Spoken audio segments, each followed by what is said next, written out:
오늘 사사기 3장 말씀 1절에서 6절까지 말씀을 보았습니다. 이 말씀은 하나님께서 우리를 가르치시는 섭리적인 방식에 관한 메시지를 우리에게 전해주는 말씀입니다. 2장 10절 말씀에 보면 당시의 세대들을 일컬어서 다른 세대라고 말합니다. 다음 세대가 아니고 다른 세대라고 해요. 우리 주변에 우리가 소위 일컫는 다음 세대들을 가만히 살펴보면 우리 기성 신앙생활을 하셨던 믿음의 기성 세대들과는 너무나 다르죠. 그래서 성경에서 다른 세대라고 표현한 이 표현이 굳이 많은 해석을 달지 않아도 우리 오늘날 살아가는 현실 속에 다음 세대들의 모습을 보면 참 많이 다르다, 이렇게 생각할 수밖에 없는 그런 우리 오늘날 현실에 꼭 들어맞는 말씀이라고 생각이 됩니다. 그래서 오늘 이 말씀을 우리가 들여다보면서 우리 다음 세대들에 해당되는 말씀도 되지만 또 이 자리에 나와서 계신 여러분들 우리 모두에게 해당되는 말씀이 또한 됩니다. 하나님이 우리에게 우리가 말씀을 교회에서 배우고 또 우리 믿음의 선배님들에게 배우지만 또한 하나님은 우리를 직접적인 방식으로 저희들을 가르치십니다. 그래서 하나님이 뜻하신 백성으로 우리들을 만들어 내시는데요, 오늘 말씀에 한 가지씩 이렇게 짚어가면서 본문을 조금 들여다보고 그 뜻과 의미를 풀어갔으면 합니다. 먼저 이 사사기 오늘 읽은 3장 6절까지가 사사기의 서론에 해당됩니다. 6절 이후부터 이제 사사들 이야기가 쭉 열거가 되면서 나오는데, 저는 이 사사기를 대할 때마다 꼭 이렇게 가슴에 얹힌 것 같은 한 가지 의문점이 항상 있었어요. 그게 뭐냐면 하나님이 왜 여호수아 다음에 지도자를 연결되지 않게 하셨을까? 여러분, 이유가 뭘까요? 인물이 없어서일까요? 아니면 두 번째는 하나님이 의도적으로 그렇게 하신 것일까요? 마음에 한번 대답해 보세요. 저는 2번이라고 생각을 해요. 제 생각일 뿐만 아니라 제가 이제 증거를 대드릴 텐데, 하나님께서 의도하시고 다음 지도자를 세우지 않으셨어요. 이게 항상 저 마음에 걸린 묵직한 어떤 채증 같은 것이었어요. 이 대목이 좀 풀어져야 사사기를 읽어 나갈 때 속 시원하게 읽어 나갈 수 있을 텐데, 왜 모세 시대의 모세를 통하여 또 사사 시대의 그 모세 여호수아 시대의 여호수아를 통하여 하나님이 이스라엘 백성들을 건사하시고 인도하셔서 하나님의 말씀에 순종하게 하셨는데, 간단한 문제 아닙니까? 지도자만 있으면 되잖아요. 근데 그때 왕이 없어 소견에 옳은 대로 행했던, 지도자가 없는 지도자 문제예요. 왜 하나님이 그렇게 하셨을까? 저는 오늘 이 말씀 준비하면서 그냥 10년 묵은 체중이 확 내려가는 체험을 했습니다. 얼굴이 좀 이렇게 체증이 해소된 얼굴 아닙니까?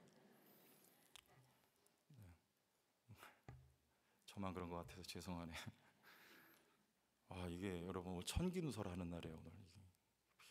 오늘 나오신 여러분들은 참 수지 맞으신 것 같아요. 여러분들은 뭐 동의하시든 안 하시든 저는 수지 맞았어요. 오늘 이 설교요, 사실은 이거 막 준비하다가 진짜 안 풀리네요.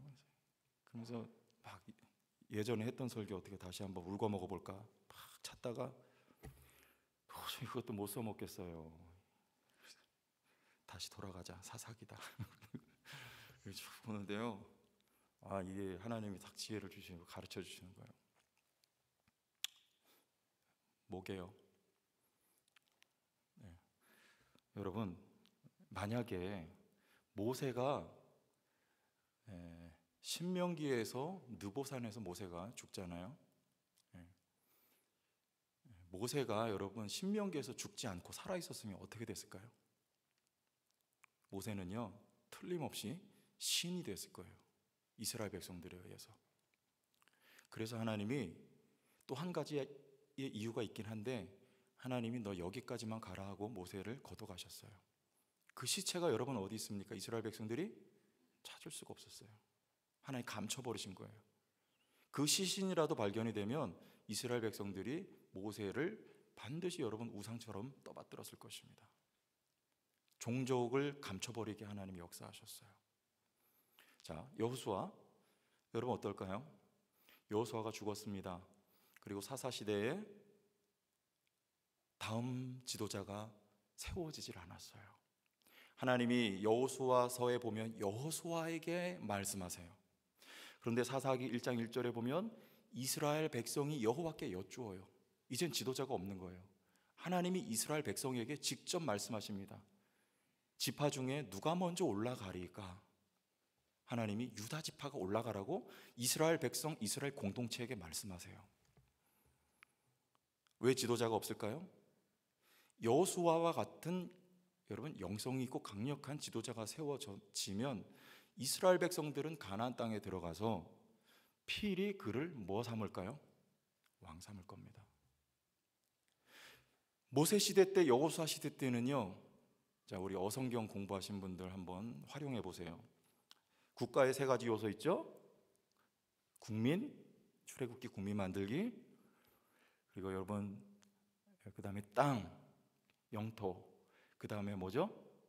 주권이에요. 근데 광야에서는요 주권도 있고 국민도 만들어져서 출애굽시켰어요. 근데 뭐가 없습니까? 땅이 없잖아요. 이건 국가의 면모가 아직 완벽하게 갖추어지지 않은 형태입니다. 근데 드디어 이제 가나안 땅에 들어가서 점령을 했습니다. 땅 없던 민족이 이제 땅이 생겼어요. 그리고 국민들도 있습니다. 한 가지 요소만 충족이 되면 완벽한 나라가 되는 거예요. 그게 뭐죠? 주권이에요. 하나님은 눈에 보이지 않아요. 그때 이들은 틀림없이 어떤 지도자가 세워졌다면 그를 왕 삼을 거예요. 이게 잘못입니까? 잘못이죠. 왜요? 그들이 원한 왕은 하나님이 원하시는 왕이 아니라는 겁니다. 우리 말씀한 건데 보고 가겠습니다. 사무엘상 8장 5절 한번 보여주세요. 읽습니다. 시작. 그에게 이르되 보소서 당신은 늙고 당신의 아들들은 당신의 행위를 따르지 아니하니 모든 나라와 같이 우리에게 왕을 세워 우리를 다스리게 하소서 한지라. 자, 이게 누구의 말입니까? 이스라엘 백성들의 요구예요. 왕은 왕인데 하나님이 불쾌하게 생각하시는 왕이에요. 어떤 왕이에요? 모든 나라와 같이. No, 안 됩니다. 이스라엘 백성들은 왕을 요구해요. 또 한 군데 보죠. 사사기 8장 22절 23절. 그때에 이스라엘 사람들이 기드온에게 이르되, 기드온이 여러분들 그 미디안 대군을 격파하고 나서, 그리고 이스라엘 사람들이 기드온에게 한 말이에요. 당신이 우리를 미디안의 손에서 구원하셨으니 당신과 당신의 아들과 당신의 손자가 우리를 모아서서 다스리소서 하는지라. 우리 왕이 되어달라는 얘기입니다. 다음 절. 기드온이 그들에게 이르되 내가 너희를 다스리지 아니하겠고 나의 아들도 너희를 다스리지 아니할 것이요. 누가요? 여호와께서 너희를 다스리시리라. 내가 아니고 여호와가 너희의 왕이셔. 정신 차려 얘들아. 결국 기드온은 어디로 갑니까? 자기가 왕 되는 쪽으로 갑니다. 이스라엘에 만약에 지도자가 여호수아를 이어서 세워졌다면 이스라엘 백성들은 100% 그를 왕으로 모시려고 할 거예요. 그러나 왕이 문제가 아니라 다윗과 같이 하나님의 마음에 합한 왕이면 됩니다. 하나님을 대리하여 통치할 왕이에요. 그러나 백성들이 요구하는 왕은 여호수아와 같은 인물이라 할지라도 왕 삼고자 그를 타락시키기에 충분한 그런 상황 속으로 몰아갈 것이 틀림없었기 때문에 하나님은 아예 지도자를 세우지 않고, 사사기에 말씀합니다. 그때 왕이 없으므로 자기 소견에 옳은 대로 행하였다. 이게 무슨 말입니까? 질문을 내포하고 있는 수사적인 표현인 거예요. 왕이 없다는 말입니까? 아니고, 너희에게 정말 왕이 없느냐?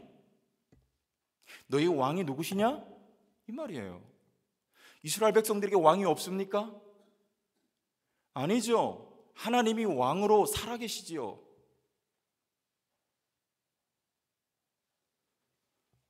여러분들에게 필요한 것은 무엇입니까? 우리에게 왕이 문제가 아니에요. 하나님이 원하시면 우리에게 왕을 주십니다. 여러분의 돈이 문제가 아닙니다. 여러분 어떤 지위, 권력이 우리에게 문제되지가 사실은 않습니다. 그러나 그것이 세상 관점이냐? 세상 나라와 같이 우리에게 돈이 필요합니까? 우리에게 돈이 주어지고 지위와 권력과 명예가 주어지면 세상 나라와 같이 우리가 그것을 사용할 것입니까? 하나님이 그걸 주실 수가 없는 거예요. 하나님 마음에 합한 것이 될 수가 없습니다. 그러나 그것을 하나님이 원하시는 쓰임새와 용처에 따라 하나님이 원하시는 하나님의 마음에 합한 왕이 우리에게 때가 되면 주어질 수가 있어요. 언제? 우리의 마음이 준비가 될 때, 우리의 믿음의 상태가 준비가 될 때.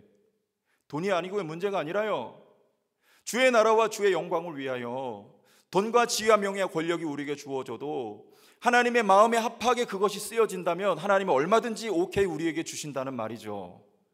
그러나 지금 안 주셔요. 왜요? 때가 있어요. 때가 되면 하나님은 다윗을 주셔요. 기다려야 돼요. 사울을 요구할 이유가 없습니다. 사울을 요구했을 때 하나님이 사울을 주십니다. 요구하는 거 주세요. 왜요? 그로 말미암아 이스라엘 백성들에게 깨닫게 하실 것이 있기 때문입니다. 거짓된 것이 주어졌을 때 그것이 지나가면 비로소 참된 것을 구분할 수 있는 눈이 생기는 것과 마찬가지죠. 여러분들에게 때가 되면 하나님께서 필요한 왕을 주실 줄로 믿습니다. 왕 자리에 뭘 넣어보세요. 여러분 원하시는 거, 경제적인 거 하나님 다 주실 수 있어요. 하나님의 마음에 합한 대로 우리가 그것들을 받아 사용하며 누릴 수 있는 우리의 신앙 상태가 된다면 하나님은 얼마든지 우리에게 주시고 또 주실 줄로 믿습니다. 이들의 상태가 어땠기 때문입니까? 준비되지 않았던 부분이 바로 이스라엘의 영적 상태라는 거예요. 영적인 상태가 어땠어요? 사사기 2장 7절 우리 한번 보겠습니다. 사사기 2장 7절 같이 읽습니다. 시작. 백성이 여호수아가 사는 날 동안과 여호수아 뒤에 생존한 장로들 곧 여호와께서 이스라엘을 위하여 행하신 모든 큰 일을 본 자들이 사는 날 동안에 여호와를 섬겼더라. 누구의 영향력 아래에 있습니다. 누굽니까? 여호수아와 그리고 하나님이 행하신 큰 일들을 보았던 장로들이 살아있는 동안에는 이들이 하나님을 떠나지 않아요. 영향력 아래에 있는 그들이에요. 여러분 자녀들이 영향력 아래에 있을 때는 그래도 믿음 안에 머물러 있습니다. 그러나 언제 영향력을 벗어나게 됩니까? 머리가 크면 그때는 그들을 컨트롤할 수가 없어요. 여기 계신 분들 공감하는 분들이 조금 덜어 계실 줄로 아는데요, 머리가 커버리면 어떻게 할 수가 없어요. 그때는 어떻게 해야 돼요? 하나님의 대안이 있어요. 하나님이 또한 계획을 가지고 계세요. 하나님께 맡길 수 있기를 바랍니다. 누구 거예요, 계획? 그럼 자녀 누구 겁니까? 하나님 거예요. 그 이마에 뭐라고 써 있어요? 이마에 이렇게 이마 돌아가시는 데서 보세요. 거기 하나님 거라고 쓰여 있다니까요. 입맞은 자들이 입맞은 자. 하나님 소유예요. 그 친구들 우리 소유가 아닙니다. 하나님 소유이기 때문에 하나님이 책임지고 하나님이 가르쳐 버리장머리 고쳐 놓으실 거예요. 바른 사람 만들 것입니다. 믿음 주실 거예요. 하나님 경외하는 백성 만듭니다. 누구 거니까요? 하나님 거니까 그래요. 지금 영향력 아래에 있을 때니까. 목회자 자녀들 특히 더 그러죠. 좋으나 싫으나 나와서 앉아 있어야 돼요. 그죠?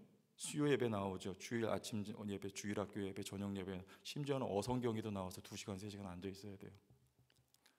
부모의 영향력 아래 있을 때. 근데 머리 크면 하나도 다 없어지는 거예요. 그때는 하나님께 맡겨야 돼요. 그런데 이스라엘 백성들의 상태가 지금 그래, 그들의 영향력 아래에 있었던 그들인데, 자 이제 보세요. 우리가 10절 말씀을 다시 한번 보겠습니다. 그랬는데 그들이 죽고 나자 이렇게 되는 거예요. 그 세대의 사람도 다 그 조상에게로 돌아갔고 그 후에 일어난 다른 세대는 여호와를 알지 못하며, 무슨 세대요? 다른 세대요. 여호수아와 장로들이 다 죽은 이후에 일어난 세대들은 여호와를 압니까 모릅니까? 몰라요. 여호와께서 이스라엘을 위하여 행하신 일도 압니까 모릅니까? 모릅니다. 그 앞에 세대는 여호와를 알아요.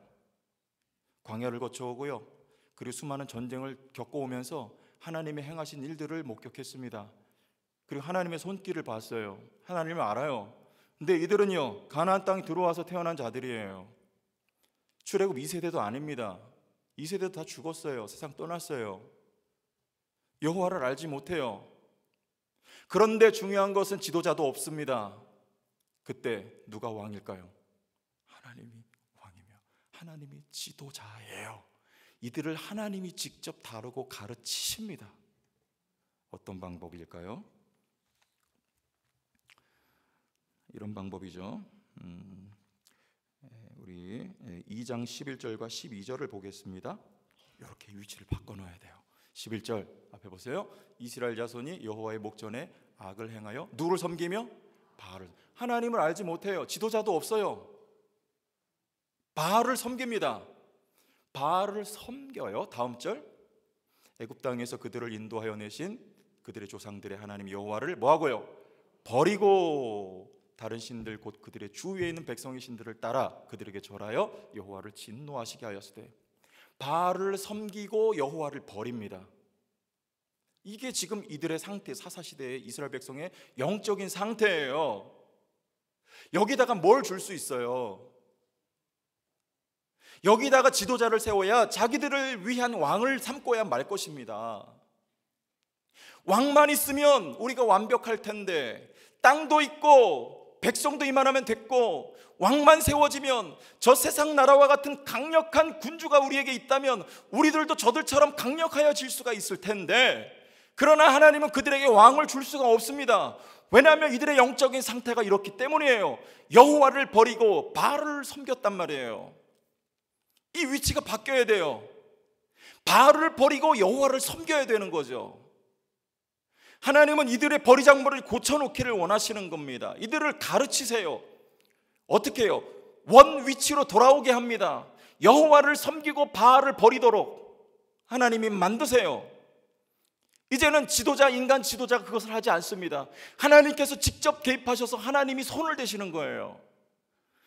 여러분의 삶과 여러분의 자녀의 삶에 여러분의 영향력을 그들이 떠나 있다 하여도 하나님이 그들을 다루시고 하나님이 그들을 고쳐 놓으신다는 말입니다. 왜 아멘들 안 하세요? 약간 무섭죠? 하나님이 직접 손대면 약간 무서운 거예요. 그러나 그것이 사랑이에요. 약간 시련을 겪어도 내 아버지 앞에 돌아와야 살아요. 하나님의 사랑이에요. 자, 그런데 어떻게 해요? 이 위치를 어떻게 바꿔놓을까요? 하나님의 교환 방식은요, 하나님 가르치시는 방식은 남겨둔 것을 다루는 방식이, 이들이 왜 이렇게 되었느냐, 중요한 건 그겁니다. 남겨두었기 때문이에요. 뭘 남겨두었을까요? 누가요? 그들의 윗세대에서부터 행해왔던 것을 이들도 남겨두었어요. 여러분 눈으로 한번 보세요. 1장 쪽으로 이렇게 가보시면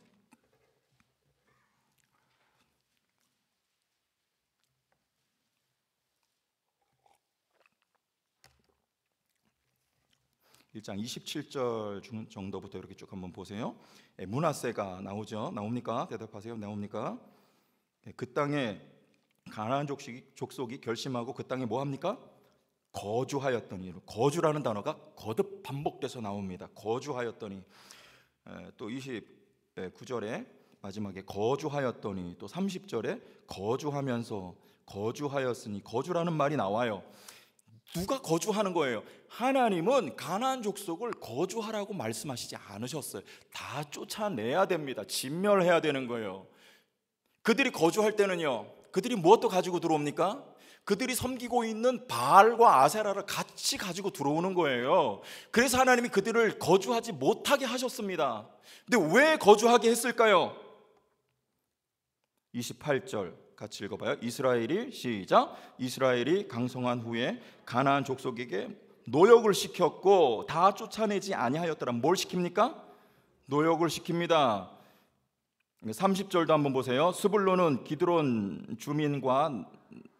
주민을 쫓아내지 못하였으므로 가나안 족속이 그들 중에 거주하면서 뭐 하였더라? 노역을 하였습니다. 여러분, 이스라엘 백성들이 애굽에서 뭐 했습니까? 노역을 했죠.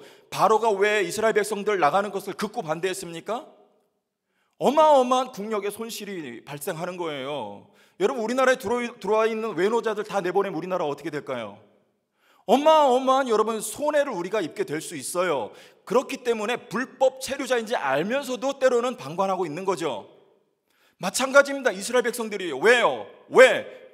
힘이 없어서 쫓아내지 못한 게 아니고 좋아서 쫓아내지 않은 거예요.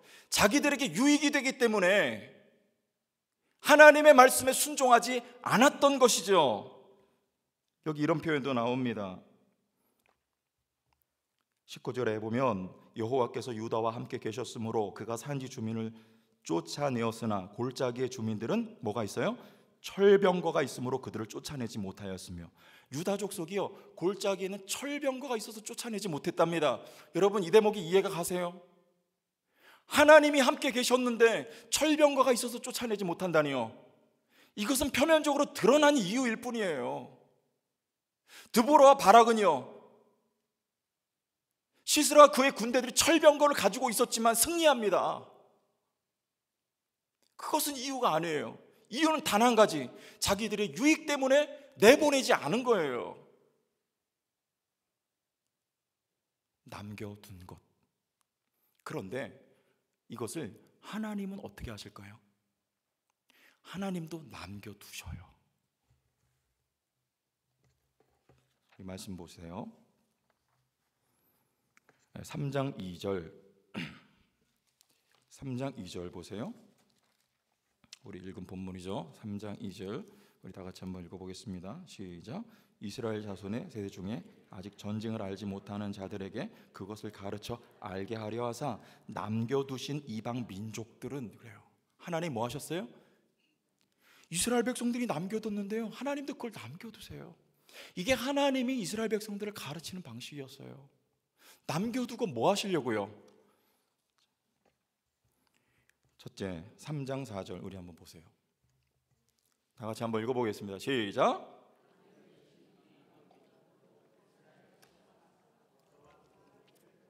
그들의 조상들에게 이르신 명령들을 순종하는지 알고자 하셨더라.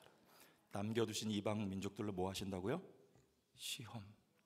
이스라엘 백성들은 시험에 통과합니까? 못합니까? 못하죠. 우리 증거를 보세요. 오늘 읽었던 본문입니다. 맨 마지막 6절에 시작. 그들의 딸들을 맞아 아내로 삼으며 자기의 딸들 그들의 아들들에게 주고 또 그들의 신들을 섬겼더라. 하나님이 남겨두세요. 그러니까 뭐예요? 통혼합니다. 그리고 그들의 신을 섬겨요. 하나님이 시험하려고 남겨두세요. 시험에 넘어가지 못할 수밖에 없죠. 그들의 영적인 상태, 위치가 바뀌어버려 있는 상태인데요. 자, 이들에게 이제 무엇이 올까요? 여러분들 기억하세요. 우리가 겪는 시련이 있다면 이유 없는 시련이 있을까요? 없습니다. 나에게 어떤 문제가 나에게 있는데 지금 이스라엘 백성들이 내가 왜 이런 시련을 겪니? 이들은 모르는 거, 영적으로 어둡기 때문에요. 나는 나를 모르지만 하나님은 나를 누구보다 잘 아세요. 내 안에 어떤 것이 다루어져야 되고 내가 남겨두고 내가 사랑하고 있는 것이 무엇인지 내가 아무리 감추고 숨겨도 하나님에게는 감출 수도 없고 숨길 수도 없단 말입니다. 하나님은 그것을 아세요. 그것 때문에 하나님은 나에게 시련을 때로는 주신단 말이에요. 나를 다루시는 거예요. 무엇을 목표하고요? 그걸 죽이기 위하여서요. 남겨둔 그것을요, 하나님도 남겨두시고 결국에는 그것이 버려지게 하시고 그것이 죽어지게 하시고 그것이 떠나가게 하시려고요. 하나님 그 남겨두신 것으로 어떻게 해요? 2장 3절 다 같이 읽습니다. 시작. 그러므로 내가 또 말하기를 내가 그들을 너희 앞에서 쫓아내지 아니하리니 그들이 너희 옆구리에 가시가 될 것이며 그들의 신들이 너희에게 올무가 되리라 하였노라. 하나님이 남겨두신 이유는요, 첫째는 시험, 두 번째는 그들이 이유 없는 건 없어요. 가시에 찔려서 아플 때 그들이 시험에 넘어지는 거죠. 그때 하나님은 그들이 남겨둔 그 족속들로 뭐가 되게 하셔요? 가시가 되게 하세요. 옆구리에. 여러분, 가시로 찔르면 어때요? 표현이 가시로 찔름이지만 여러분, 우리 인생살이에 있어서 당하는 고난과 어려움이라는 건 여러분 말로 다 표현할 수가 없는 아픔입니다. 그러나 그때에라도 이들이 깨닫게 될 수밖에 없는 이유가 있죠. 우리 2장 15절 다 같이 읽어보겠습니다. 시작. 그들이 어디로 가든지 여호와의 손이 그들에게 재앙을 내리시니 곧 여호와께서 말씀하신 것 같고 여호와께서 그들에게 맹세하신 것과 같아서 그들의 괴로움이 심하였더라. 하나님이 이렇게 가르치십니다. 그들의 괴로움이 심하였더라. 그때 이스라엘 백성들이 정신을 차려요. 두 손을 듭니다. 여호와께 부르짖어요. 그때 하나님이 일하기 시작하십니다. 어떤 일 하실까요? 그렇게 그들에게 남겨져 있는 것들이 버려지게 하세요. 어떤 일인지 우리 1절과 2절, 3장 1절과 2절 이런 일이에요. 다 같이 읽어볼게요. 여호와께서 가나안의 모든 전쟁들을 알지 못한 이스라엘을 시험하려 하시며 이스라엘 자손의 세대 중에 아직 전쟁을 알지 못하는 자들에게 그것을 가르쳐 알게 하려 하사 남겨두신 이방 민족들. 자, 뭐가 나옵니까? 전쟁이 나와요. 근데 이 전쟁의 성격은요, 이스라엘 백성들은 이런 전쟁 몰랐죠. 여러분, 이런 전쟁 들어보셨어요? 세상의 전쟁은요, 요번에 우리나라에 우리 신무기 들어오잖아요. F-35A 스텔스기요. 김정일 씨가 굉장히 불쾌한다고 하잖아요. 그리고 또 한 가지 들어옵니다. 글로벌 호크요. 무인 정찰기예요. 20km 상공에서 땅에 있는 30cm를 분별해낸대요. 우리나라 그런 무기가 들어와요. 세상의 전쟁은 이런 전쟁이에요. 힘이 있어야 돼요. 최첨단 무기를 갖춰야 합니다. 가나안은 철병거를 가졌어요. 이스라엘은 그걸 갖출 수가 없었어요. 이스라엘이 군주가 있고 힘이 있어서 이스라엘도 철병거를 가지고 청동기 문화를 지나서 철기 문명에 들어서야 이스라엘은 이기고 부강한 나라가 될 줄로 생각하고 있었어요. 그런 나라를 꿈꾸고 있었던 것입니다. 그러나 하나님의 전쟁은 그런 전쟁이 아니에요. 그런 것이 없다 할지라도, 비록 왕이 강력한 힘을, 리더십을 행사할 수 있는 군주가 없다 할지라도 하나님이 그 전쟁에서 싸우신단 말이에요. 부족한 것이 있어도 지지 않는다는 말입니다. 이긴다는 말입니다. 승리한다는 말이에요. 가나안을 격파할 수 있는 힘과 능력이 여호와 하나님으로부터 주어진다는 말이에요. 이것이 하나님의 나라예요. 하나님의 전쟁입니다. 여기 나오는 그 전쟁을 이스라엘에게 하나님이 가르쳐 주신다는 거예요. 너희들은 이런 전쟁 몰랐지. 그러나 이제는 내가 싸울 거야. 내가 행할 거야. 내가 저들을 대적할 거야. 내가 너희에게 승리를 안겨줄 거야. 그로써 하나님을 알지 못하던 세대에게 여호와를 알게 하시고 바뀌어졌던 위치가 원위치 되게 하시도록 여호와께 돌아와 여호와를 섬기고 바알의 우상을 던져버릴 수 있도록 하나님 그런 방식으로 이들을 가르치신단 말이에요. 세상에 이런 정치 체제는 없어요. 왕이 없는 나라가 어디 있습니까? 세상의 관점에서. 그러나 그것이 또한 하나님의 나라입니다. 여러분, 우리나라가 무정부 상태가 된다면 이 나라가 어떻게 되겠습니까? 존립할 수가 없을 거예요. 그러나 사람의 눈으로 볼 때는 말도 안 되는 나라예요. 사사시대 보세요. 왕이 없어요. 그러나 이들이 하나님 앞에 복속하고 무릎을 꿇으면 하나님이 통치하신다니까요. 세상 나라로 볼 땐 말도 안 되는 나라지만은, 어느 나라와 대항하여 전쟁을 하여도 질 수밖에 없는 나라지만, 그런 나라가 이길 수 있다니까요. 그런 나라가 부강할 수 있다니까요. 그런 나라가요 존립할 수 있게 된다니까요. 여러분의 삶에 무엇이 부족합니까? 세상의 논리로는 이길 수가 없는 거예요. 그러나 하나님이 여러분의 왕이 되실 때, 여러분이 하나님을 주로 섬기고 우리에게 남겨진 것들이 버려질 때, 그분을 내 임금과 주로 섬길 때, 여러분은 하나님의 나라의 능력과 권능을 경험하게 될 것입니다. 여러분과 여러분 자녀들에게 이와 같은 은혜가 충만하기를 주의 이름으로 축원합니다. 하나님 아버지,